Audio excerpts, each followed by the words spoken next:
Boa noite, conseguem me ouvir, mesmo com a chuva? Tá tranquilo? Qualquer coisa eu falo mais alto, mas acho que dá para escutar assim também, né? Está baixinho, e daí quando eu precisar falar alto, daí... Fábio já deu até um pulo. Muito bem. Não sei se vocês repararam, mas já estamos acabando janeiro, né? Já estamos no fim do primeiro mês do ano que a recém começou. Eu não sei vocês, mas para mim passou bem rápido esse mês. E creio que esse ano também vai passar rápido, né?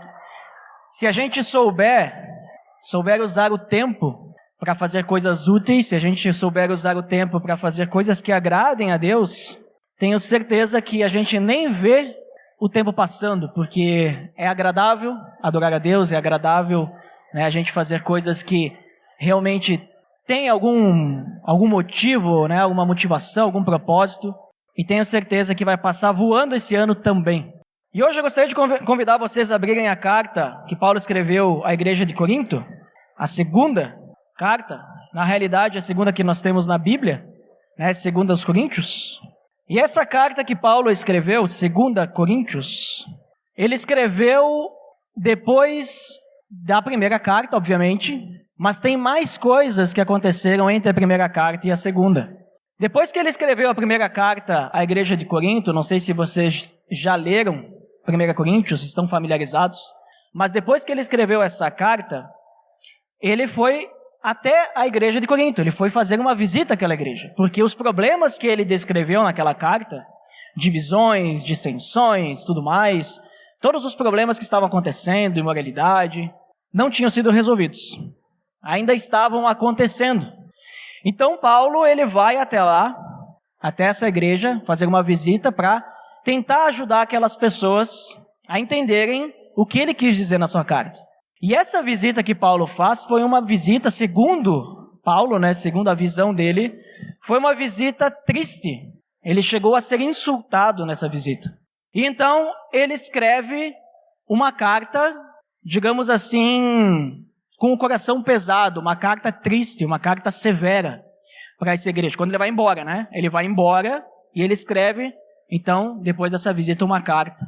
Que não é a carta que nós temos chamada de 2 Coríntios. Ou seja, é uma carta que nós não temos hoje, né? Chegou até a igreja de Corinto, mas ela se perdeu, né, no tempo, e nós não temos essa segunda carta. Ou seja, o que nós temos hoje como segunda aos Coríntios seria a terceira carta que Paulo enviou. E quem leva essa carta é um dos pupilos de Paulo, o Tito. Ele leva essa carta até a igreja, né, lê a carta para eles, passa um tempinho lá e retorna até Paulo com o feedback do que aconteceu depois daquela carta. Uma carta bem mais severa, né, do que a 1 Coríntios. E Paulo, quando estava na Macedônia, recebe então a visita de Tito, e Tito fala para Paulo que depois dessa carta, depois dessa segunda carta, a igreja se arrependeu. A igreja, então, nesse momento, então, eles decidiram, não, acho que Paulo está certo. Precisamos escutar Paulo, precisamos nos arrepender diante daquilo que estávamos fazendo. E então, aí sim, Paulo vai escrever a carta, a terceira carta, mas aquilo que a gente conhece como segunda carta aos Coríntios. É essa carta que nós temos aqui na nossa Bíblia. Então, depois desse feedback de Tito, daquela puxada de orelha que ele deu na igreja, então ele escreve essa carta. E por que é importante a gente entender isso? Para a gente entender como é que estava o coração de Paulo, para que igreja que Paulo estava escrevendo essa carta, em que contexto que isso se encaixa. Porque quando a gente entende isso, o que a gente vai ler hoje, estudar hoje, muda todo o significado, muda todo o entendimento. Talvez a gente possa entender alguma coisa, mas dá uma profundidade muito maior.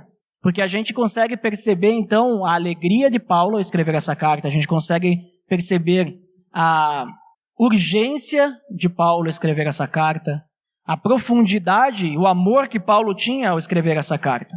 Então, quando Paulo escreve nos primeiros capítulos que a gente tem em 2 Coríntios, essa carta vai até o capítulo 13, Nos primeiros capítulos a gente percebe, então, Paulo demonstrando uma grande alegria, porque aquela igreja demonstrou-se favorável ao seu ministério. Como assim favorável? Acontece que lá naquela igreja, como existiam divisões, né? Se vocês já leram 1 Coríntios, que nem eu falei antes, se vocês já leram, vocês vão lembrar que lá no início, Paulo escreve, olha, alguns estão dizendo eu sou de Paulo, outros estão dizendo eu sou de Apolo, outros estão dizendo eu sou de Cristo, né? Então, existiam pessoas, inclusive, dizendo que o que Paulo falava não deveria ser escutado, né? Rejeitando o ensino de Paulo, falando que o que Paulo falava era qualquer coisa, né? Que o que importava era só o que Cristo falava, ou só o que Apolo falava, porque Apolo esteve junto com eles para fazer crescer a igreja, e depois Paulo ensina a eles, não, mas não é assim que funciona, né? Leiam lá o capítulo 1 e 2 e o 3 de 1 Coríntios, vocês vão refrescar isso na memória de vocês. Então Paulo estava muito alegre, porque então finalmente, diante dos falsos mestres que lá estavam, que ensinavam a rejeitar o ensino de Paulo, eles estavam então mudando a sua direção e realmente estavam entendendo que Paulo queria o melhor para eles. Paulo tinha a visão correta do evangelho. Nos capítulos 1 e 2, de 2 Coríntios, Paulo mostra todo esse amor por essa igreja. Ele demonstra que ele teria falado, ele teria feito, ele teria sofrido de tudo por eles, para que eles pudessem crescer. De modo que eles poderiam esperar sempre o melhor de Paulo. A gente vê que Paulo fala nesse primeiro capítulo que ele passa por tribulações, ele sofre muito, mas que isso tudo é para que ele consiga consolar os outros. E ele demonstra esse exemplo para que quando eles sofrerem também, eles também possam passar por esse sofrimento, aguentar firme para consolar os outros também. Então Paulo se demonstra, digamos assim, até o momento ele diz que por mais impossível que fosse suportar a provação, a tribulação, por quão grandioso fosse, ele se manteve fiel por bem deles, por amor a eles e amor a Cristo, obviamente. Então Paulo ele demonstra que a alegria em servir a Deus está naquilo que o Pai provê. Porque ele sabia que não estava sozinho. Ele não tinha que suportar tudo isso sozinho, porque a provisão estava vindo de Deus. Ele dá esse testemunho para eles. Ele até demonstra no capítulo 2, se vocês derem uma olhada, que aquela pessoa que insultou ele nessa visita anterior, aquela pessoa que insultou ele já perdoou e diz que eles têm que perdoar também. Existe alguém entre vocês que deve ser perdoado. E ele diz, eu já perdoei, perdoem vocês também. Então ele dá essa direção, mesmo ele estando entristecido pela forma como foi tratado. Ele perdoa e pede que eles façam o mesmo. E no fim do capítulo 2, ele demonstra que o ministério apostólico dele, está totalmente centrado em Cristo. Nos capítulos seguintes, o 3, o 4 e o 5, Paulo exalta o ministério do Evangelho, a obra de Cristo, diante do ministério da lei, diante da lei de Moisés, diante daquilo que eles viviam anteriormente. E ele diz que o ministério do Evangelho é a obra suprema mais confortadora, está superior à lei, não é nem comparável. Ele fala diversos exemplos sobre Moisés, a diferença da aliança através de Cristo e a aliança lá com Moisés, e ele vai traçando essas diferenças de como que Cristo é superior, como que a obra de Cristo, o Evangelho, é superior. Ele mostra que é inclusive mais nobre que a lei. E mesmo ele sendo perseguido por causa desse ministério, que ele diz que o ministério dele é centrado em Cristo, mesmo ele sendo perseguido, então ele demonstra que ele cresce junto aos cristãos, aqueles que creem nessa obra de Cristo, que creem no Evangelho. E mesmo assim, ele vai mantendo viva, mesmo diante da perseguição, da tribulação, ele vai mantendo viva essa esperança pela cruz da glória eterna, por aquilo que virá, pela volta de Cristo. Ele vai mantendo acesa essa chama. E diante disso, então, ele demonstra essa necessidade de a gente realmente se entregar, a necessidade de renúncia. No início do capítulo 4, ele comenta sobre isso, nós renunciarmos, nós perseverarmos nisso tudo, para que a gente possa perseguir então essa verdade, que é a palavra de Deus. E ele vai comentar inclusive que além de a gente centrar a nossa vida em Cristo, nós precisamos renunciar à vida que levávamos. Ele fala que a gente tem que renunciar aos procedimentos secretos e vergonhosos. Nós precisamos renunciar tudo que a gente fazia de errado. Nós precisamos colocar essas coisas na luz do Evangelho. Que ele fala, que antes na lei, eles colocavam um véu para não poder ver a glória de Deus, que quando Moisés foi falar com Deus, então a glória de Deus estava estampada em seu rosto, ele colocava um véu. E conforme aquela glória ia se desfazendo, ele continuava usando o véu, para mostrar que ele estava com a glória. Mas aí ele diz assim, que quando a gente aceita Cristo, o véu cai. Nós não precisamos mais usar o véu, porque nós podemos ter acesso direto até Deus. Por isso a gente precisa então, agora que nós temos esse acesso, renunciar aos desejos da carne, renunciar a essas paixões vergonhosas. E ele vai falar inclusive que o propósito principal das tribulações que a gente passa, das dificuldades, das situações complicadas, das perseguições, das pressões que a gente lida no dia, é para que a graça aumente, as ações de graça para a glória de Deus. É o que ele fala no versículo 15 do capítulo 4. Tudo isso, ele vem falando das tribulações, das dificuldades. Tudo isso é para o bem de vocês, para que a graça que está alcançando um número cada vez maior de pessoas, faça que transbordem as ações de graça para a glória de Deus.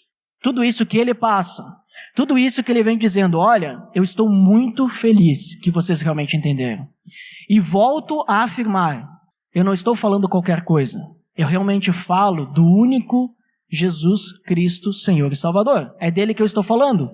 E ele sempre aponta para Cristo. E mesmo diante do que aconteceu, ele já perdoou e tudo mais, ele diz, olha, nós passamos por tribulações e vocês podem passar também. E deixa eu dar o exemplo do que a gente está lidando aqui.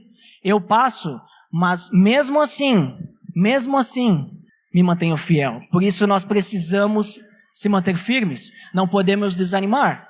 Não podemos pensar que agora nós podemos fazer o que quisermos. Mas a gente tem que renunciar à velha vida. Então a gente chega ao texto que a gente vai estudar hoje. Nós vamos ler hoje o 16 até o 18. Então você já deve estar aberto aí. Já deve ter a sua Bíblia aberta. Capítulo 4 de 2 Coríntios, o versículo 16. Por isso não desanimamos, embora exteriormente estejamos a desgastar-nos, interiormente estamos sendo renovados dia após dia, pois os nossos sofrimentos leves e momentâneos estão produzindo para nós uma glória eterna que pesa mais do que todos eles. Assim, fixamos os olhos não naquilo que se vê, mas no que não se vê, pois o que se vê é transitório, mas o que não se vê é eterno. Vamos orar para que a gente possa deixar o Espírito Santo nos conduzir diante desse texto. Pai amado, em nome de teu Filho Jesus, nós nos entregamos a ti, para que essas palavras inspiradas por ti, escritas por Paulo, possam chegar aos nossos corações de uma forma que o teu Espírito Santo nos conduza e nos motive a permanecermos fiéis a ti, permanecermos sempre em crescimento e que possamos cada dia, Pai, nos renovarmos. Pai, em nome do teu Filho Jesus, te pedimos por sabedoria e entendimento, para que o Senhor possa nos conduzir a esse crescimento, Pai. Em nome de Jesus que eu oro. Amém. Então, Paulo, diante da situação em que aquela igreja estava, que agora, vamos dizer assim, eles resolveram realmente ter um compromisso com Deus de verdade, ele sabia que as coisas talvez não seriam tão simples. Nós aceitarmos a Cristo, nós vivermos para Cristo é simples. Tudo que nós precisamos fazer é crer que Cristo Jesus é nosso Senhor e Salvador, nos arrependermos da velha vida e confessarmos que Ele realmente é o nosso Senhor. Só que ao nós confessarmos e nós realmente fazermos isso de coração, algumas coisas começam a mudar. Porque o Espírito Santo habita em nosso coração e Ele começa a nos dizer, olha, isso que você está fazendo, isso que você está vivendo, não é a forma como Jesus Cristo vivia. Não é a forma como tu vais se tornar semelhante a Cristo. Não é a forma como Deus se agrada. Então, certamente eles passariam pelas mesmas tribulações, as mesmas dificuldades que Paulo já estava passando. Ainda mais naquela época que a perseguição estava em alta. Hoje em dia, na nossa cidade aqui, nós temos liberdade para nos reunirmos como estamos agora. Temos liberdade para falar do Evangelho para qualquer pessoa que a gente quiser. Temos liberdade para convidar as pessoas para falar do Evangelho. Temos liberdade para fazer o que quisermos em relação ao Evangelho. O máximo que a gente pode ouvir ou receber é alguém dar risada na nossa cara, fazer alguma piada, ou alguém, vamos dizer assim, nos rejeitar. Mas a gente não será preso por isso. A gente não sofrerá, vamos dizer assim, morte por isso. A gente não sofrerá algo que um país como, por exemplo, a Coreia do Norte sofre. Em que lá uma pessoa, se ela só daqui a pouco der a entender que Jesus Cristo é o Senhor dela, ela morre. A não ser que ela negue. A não ser que alguém venha e fale para ela, negue Jesus Cristo, e aí então talvez ela possa viver. Mas existem muitos países em que as pessoas são perseguidas de verdade. Então aqui a gente não sofre esse tipo de perseguição, mas a gente sofre tribulações na nossa vida também. E Paulo ele está lidando com tudo isso, porque ele motiva as pessoas aqui a manter o foco. Ele começa com, por isso, não desanimamos. Por isso do quê? Ele está falando do que veio antes, Então, de todas as tribulações, de todas as dificuldades, inclusive ele falando, tudo que a gente passa é para que a graça aumente as ações de graça para a glória de Deus. Tudo que a gente passa é para que Deus seja glorificado. Tudo que a gente passa, se mantém fiel, é para que a glória de Deus aumente, que as pessoas possam perceber como Deus é grandioso e nós estamos realmente dispostos a nos mantermos fiéis a Ele. Então, por isso, não desanimamos. E aí ele começa a falar algumas coisas talvez um pouco complicadas. Que ele diz que, embora exteriormente nós estamos a nos desgastar-nos, interiormente nós estamos renovados dia após dia. A cada dia que passa, nós estamos morrendo, fisicamente. Cada dia que passa, nós estamos morrendo. Nós estamos envelhecendo. Mais células do nosso corpo estão morrendo, estão deixando de existir, novas estão nascendo, e essas novas, elas nascem mais fracas do que as anteriores. Por isso que a gente morre. Por isso que a gente envelhece. Cada dia isso vai acontecendo. Nosso corpo ele tem um prazo de validade. A gente não vai viver para sempre. E nesse ponto aqui, eu li um comentário de Calvino, que ele diz que não é simplesmente essa parte do corpo exterior, não é só o corpo físico, não é só isso, mas ele incrementa algumas coisas a mais. Ele diz que a intenção de Paulo era falar não só disso, mas também incluir tudo o que tem a ver com a vida presente. Tudo o que está ao nosso redor. Tudo o que tem a ver aqui que nós fazemos. Nosso trabalho, os nossos compromissos, os nossos bens materiais, os nossos relacionamentos. Então ele está lidando com tudo. Todas as coisas. Então ele faz referência então a dois tipos. Paulo faz referência então a dois tipos de vida. A vida terrena e a vida celestial. E a ideia, então, é que conforme nós vamos matando a carne, vamos deixando a carne de lado, a vida celestial, o Espírito Santo de Deus vai crescendo no nosso coração. Conforme nós vamos deixando as coisas que ele diz ali no início do 4, os procedimentos secretos e vergonhosos, conforme a gente deixa isso de lado, conforme vai morrendo isso, Deus vai tomando conta para procedimentos do alto, celestiais, coisas que estão relacionadas a adorarmos a Deus. Então, quanto mais a gente se envolve com Deus, quanto mais a gente está próximo dele, mais o nosso corpo terreno, exterior, se desgasta. A palavra que ele usa ali, desgastar-nos. Mais ele se desgasta. E o corpo celestial, o nosso interior, é renovado. Então percebam, não desanimamos. Porque por mais que as coisas lá fora vão nos dizer que está tudo ruim, quanto mais a gente estiver próximo de Deus e as coisas estiverem tudo ruins, mais nós estaremos próximos de Deus. Mais nós estaremos crescendo no relacionamento com Ele. Mais o nosso relacionamento com Deus terá intimidade. O nosso relacionamento com Deus só tem a melhorar conforme a gente busca Ele. né? Não é assim nos relacionamentos que a gente tem com as pessoas, né? Se as duas pessoas estão dispostas a desenvolver um relacionamento, quanto mais se conhece, mais vê as coisas ruins.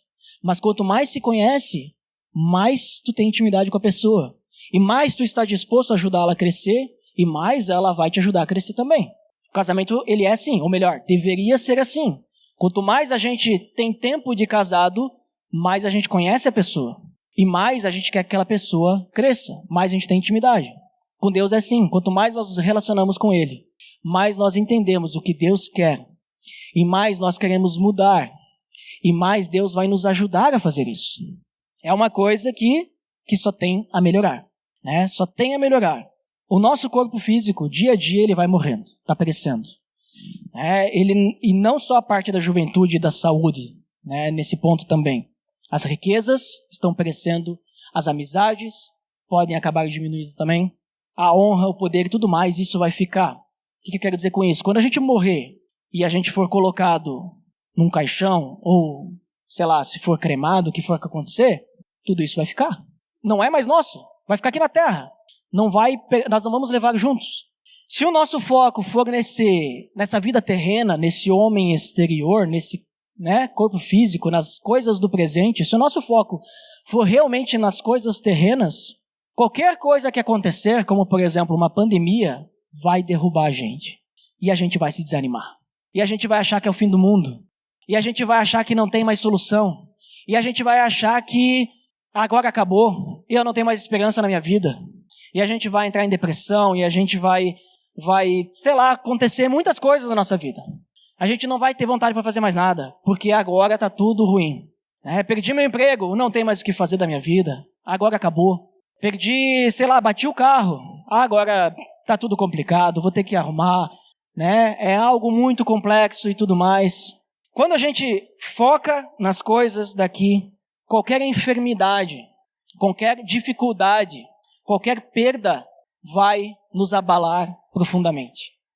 Vai nos derrubar, vai nos afetar de uma certa forma assim que a gente não vai conseguir lidar com aquilo. O que precisamos realmente é abandonar tudo isso. Estou dizendo para vocês venderem tudo que tem e tudo mais e aí viver sem nada. Não, não é isso. Eu quero dizer que a gente não tem que focar nestas coisas como se elas fossem as coisas mais importantes da nossa vida, porque elas não têm que ser. A gente tem que abandonar tudo que for terreno e a gente tem que deixar o Espírito Santo nos renovar dia após dia para essa vida celestial, para que a gente possa realmente crescer em maturidade, para sermos semelhantes a Cristo. Se nós nos entregarmos a Deus, nós vamos ter forças para suportar qualquer provação. Não é só Paulo que fala isso aqui em 2 Coríntios, mas Isaías já falou antes. Talvez Paulo está citando Isaías. Isaías 40, 31. Se a gente se focar em Deus, focar nas coisas celestiais, nós vamos suportar qualquer provação. É por isso que quando começou a pandemia, nós poderíamos ter tranquilidade que aquilo não estava saindo da vontade de Deus. Deus está no controle. Quando tem alguma situação muito complicada, como por exemplo toda essa chuva que está caindo, daqui a pouco começa a ter alagamento, começa a ter transbordamento de rio, né? E a gente não tem controle sobre isso. Deus tem um propósito para tudo isso. E no nosso caso, nem que seja para que a gente possa, mesmo no ano passado, distantes, se unir mais, orar mais, temer mais a Deus, porque nós confiamos que Deus está no controle. Paulo, inclusive, ele fala, né? Em Colossenses 3, pensem nas coisas do alto. Foquem nas coisas que são de Deus. Filipenses 4, no versículo 7, né? No 6 ele diz, não andem ansiosos por coisa alguma. Mas no 7, antes, né? Pensem, e aí ele vai dar uma série de coisas que a gente pode pensar. Tudo que for bom, tudo que for amável, muitas coisas. Pensem nessas coisas. É nisso que a gente tem que focar. E então, Paulo, ele vai exemplificar esse sofrimento. Ele vai traçar um paralelo. Ele faz um paralelo com sofrimento e recompensa, no versículo 17. Os nossos sofrimentos, leves e momentâneos, estão produzindo para nós uma glória eterna que pesa mais do que todos eles. E aqui é interessante que Paulo, ele diz que o sofrimento, ele é leve e momentâneo. E chega a ser interessante esse jogo de palavras. para que a gente possa entender qual que é o peso na balança que Paulo está colocando. Quando ele usa a palavra leve, no original, ele está dizendo que é algo muito leve. É uma palavra usada para dizer que algo é tão leve que não tem importância nenhuma. Tu nem sente. É que nem se, por exemplo, eu estivesse aqui agora e tivesse algo na minha cabeça que era tão leve que eu nem estivesse percebendo que aquilo está na minha cabeça. Mas todos vocês estão vendo. Mas eu não estou nem percebendo. De tão leve que é isso. Né? Essa que é a ideia que Paulo fala. É a mesma palavra que Jesus usa lá em Mateus capítulo 11, no versículo 30, quando ele diz, né, venham os que estão cansados e sobrecarregados, pois o meu fardo é leve.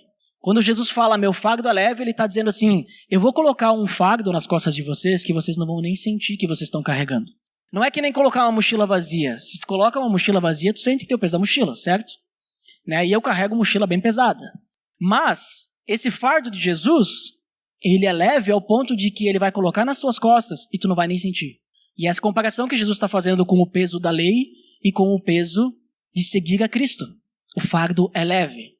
Então, e ele diz que o fardo é leve contrastando com o sofrimento. E aqui ele usa essa palavra sofrimento, ou conforme a tradução que você tiver, aflição ou tribulação, ele se refere a uma intensa pressão. Agora imaginem só, é algo que está exercendo sobre você uma intensa pressão que você não consegue sair. Vocês já sofreram alguma pressão assim física? Alguém segurando você para baixo? Né? Alguém nas tuas costas, né? Tu levando alguém no colo, ou alguém te segurando assim, tu não consegue levantar? Já passaram por alguma situação assim? E tu não consegue sair, sabe? Ou tu cai no chão, alguém cai em cima de ti, mais pesado, e tu não consegue sair? É esse o sofrimento que Paulo está falando. É um sofrimento que tu não sabe para onde ir. Tu não tem escapatória. Até que aquele sofrimento, até que aquele peso, aquela pressão não saia de cima de ti, tu não consegue sair. Mas ele diz que esse sofrimento é leve ao ponto de nem sentir peso nenhum e momentâneo. Ou seja, ele começa e logo acaba. E por que ele está dizendo isso? Obviamente que quando a gente olha para a vida de Paulo, a gente vê tudo que Paulo sofreu de tribulação. Foi preso, foi açoitado, foi apedrejado, açoitado, quase, né? Tudo aquilo que era dito na lei, porque daí eles paravam para depois açoitar de novo. Então tudo que Paulo sofreu, ele está dizendo, não, isso aí é tranquilo. Comparado, obviamente não seria tranquilo se fosse só isso, mas é tranquilo comparado ao quê? Comparado à glória eterna, que pesa mais do que todos eles, que todos esses sofrimentos.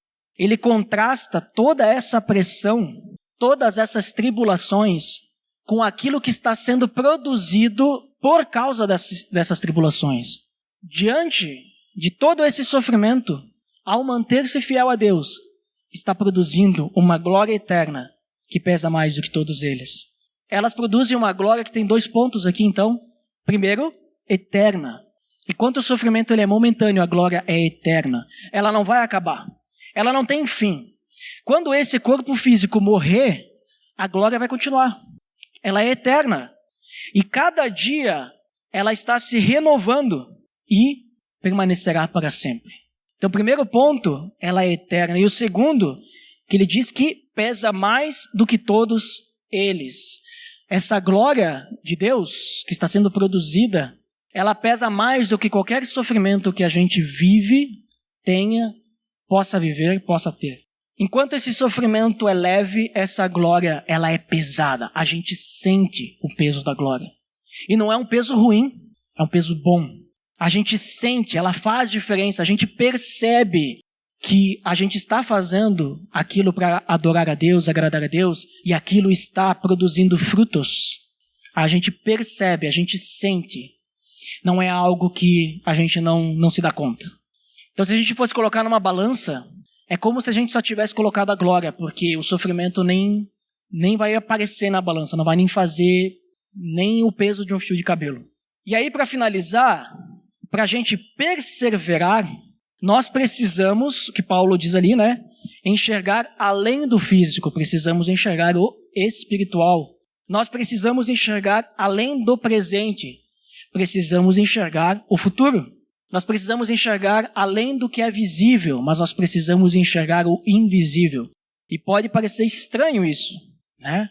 Mas É isso que ele está dizendo. Nós não temos que nos focar nas coisas agora, mas nós temos que focar naquilo que é de Deus, o que é celestial, né? o que é espiritual, o que está nos preparado, que é a glória futura. Temos que manter acesa essa esperança de que Cristo vai voltar e nós estaremos com Ele por toda a eternidade. Nós precisamos olhar para além do que está perecendo, essas coisas que estão acabando e vão acabar. Não se assuste se talvez esse ano aqui que nós começamos for pior do que 2020. Não se assuste. Não se assuste se os próximos anos as coisas ficarem cada vez pior. E eu vou dizer, eu ouvi muitas pessoas assustadas dizendo, não, porque agora é o fim, porque Jesus está voltando. Estão assustados por quê? Nós não estamos esperando a volta de Cristo? Eu já ouvi relatos de pessoas assustadas porque agora, conforme está a política no Brasil, os cristãos serão perseguidos. Está assustado por quê?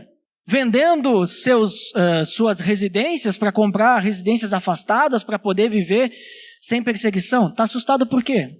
Se vem a perseguição, a volta de Cristo está mais perto. Está com medo de viver o cristianismo? Quantos de nós aqui estamos dispostos a morrer hoje por Cristo devido à perseguição? Eu não estou dizendo que a gente precisa de perseguição. Longe disso, porque se a gente tem facilidade sem ter a perseguição, melhor para a gente evangelizar, né? As coisas são mais fáceis.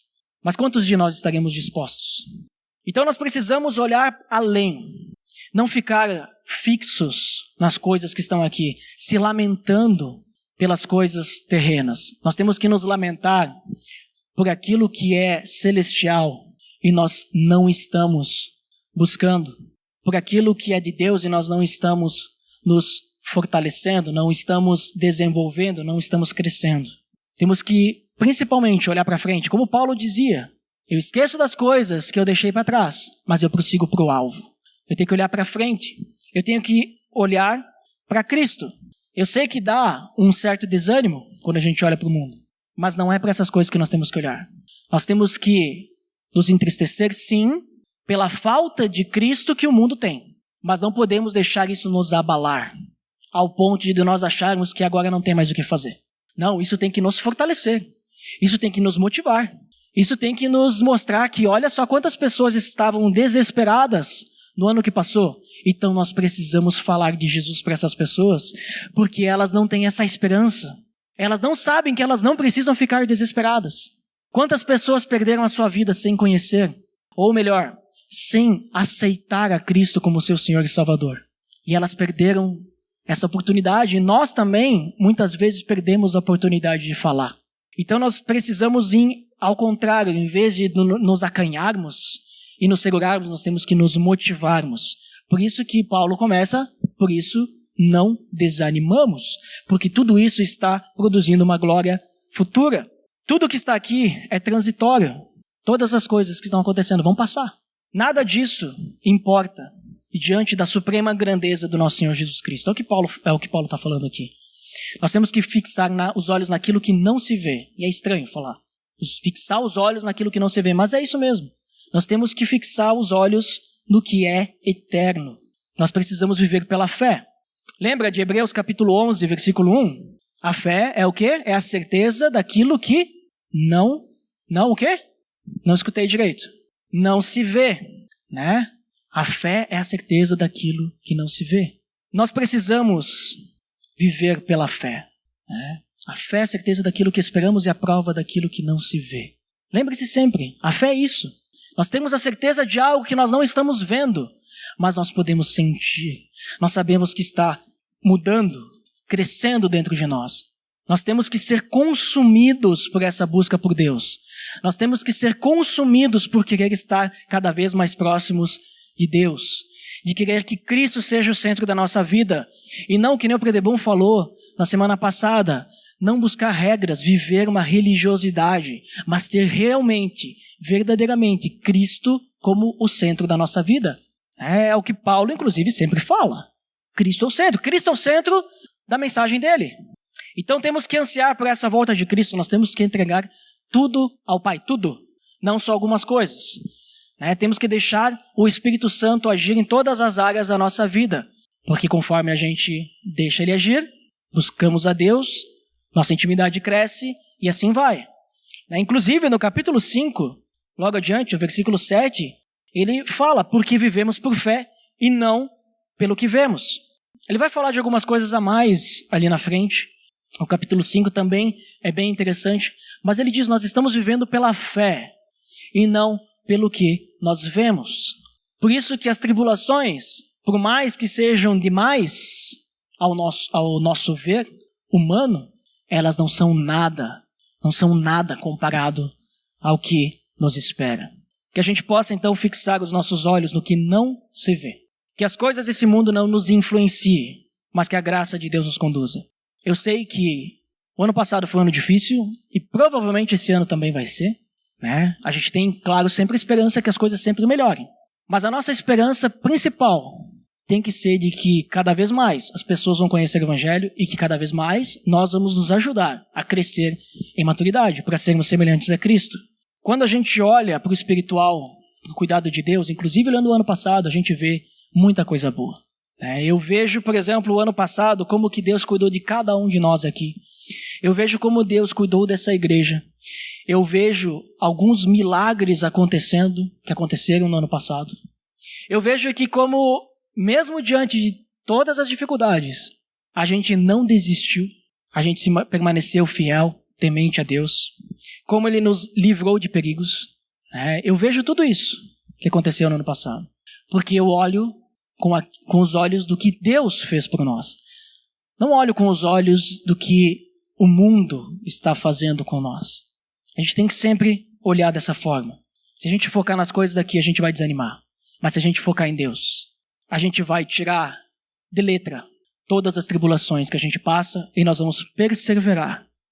E lembre-se sempre, nós não estamos sozinhos.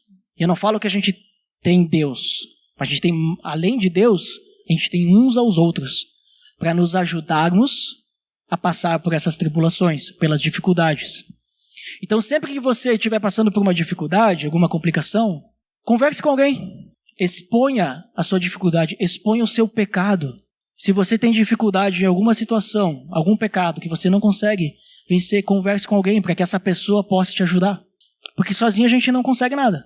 A gente precisa de um dos outros. Não existe cristianismo sozinho. Não existe. Cristianismo se vive com os outros, porque nós precisamos uns dos outros. Vamos orar por isso, então? Que Deus possa realmente nos dar forças. Pai amado, em nome de Teu Filho Jesus, nós te pedimos, Pai, que o Teu Espírito Santo nos conduza e que a gente consiga realmente não desanimar, mas que a gente coloque os nossos olhos em Ti, que a gente permaneça fiel a Ti, que a gente possa lidar com as situações do cotidiano, do dia a dia, de uma forma mais tranquila, Pai. Que a gente entregue a Ti essas situações, para que o Senhor possa nos conduzir, possa nos fortalecer, possa nos motivar a ver qual é o Teu propósito com isso e entender que o Senhor está do nosso lado. Mesmo nos momentos mais difíceis, mesmo quando for a maior tribulação, que a gente possa olhar para isso e possa se alegrar, Pai. Se alegrar porque a gente não está sozinho. Que a gente leve essas palavras de Paulo no nosso coração e que possamos sempre lembrar que podemos contar contigo e que nada do que acontece ali fora, nada do que acontece nesse mundo sai do teu controle e que podemos sempre contar contigo, Pai. Em nome de Jesus que eu oro, Pai. Amém.